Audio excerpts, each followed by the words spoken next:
Hi everyone, how are you? Welcome to the Physio Brain channel. This is Professor Adriano, and today we're going to talk about what neuroscience says about visualization and how you can use it to your advantage. So, stay with me and don't miss these tips. You already know. Subscribe to the channel if you haven't already, like the video, and share it with anyone you think needs to know this information.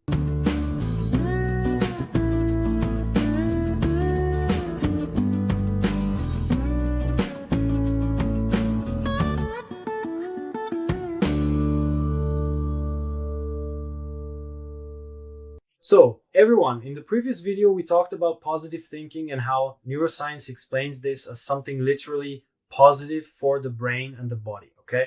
And today we're going to talk about visualization.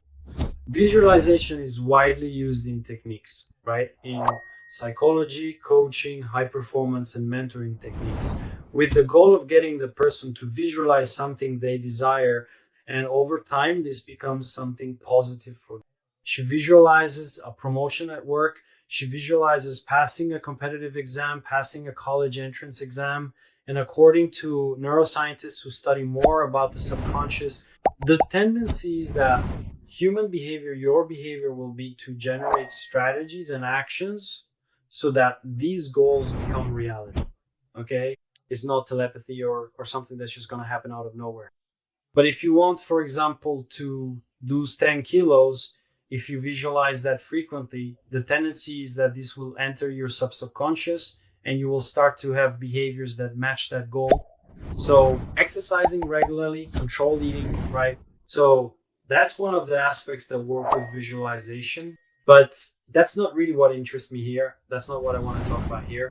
What I want to discuss regarding visualization, especially in relation to neuroscience focused on rehabilitation, quality of life, and health, is that when patients, especially those with neurological conditions, work on visualizing movements that have been completely or partially lost, they are able to use visualization as something positive for their rehabilitation. So what has neuroscience been saying? That when the patient imagines themselves performing that movement, when they picture themselves doing what they are unable to do for a while, the brain connections form and are activated, right? There is a kind of plasticity being generated, almost similar to what happens when the person actually does it. So thinking, imagining, and visualizing that movement happening causes brain connections to form that are similar to those that would occur if the person simply performed the movement for real. Okay? So studies indicate this kind of association. They show this type of brain plasticity, neuroplasticity. We can apply this then in a wide variety of situations. So for example, patients who have had a stroke and can no longer move a limb, an arm, encouraging these patients to visualize moving that arm.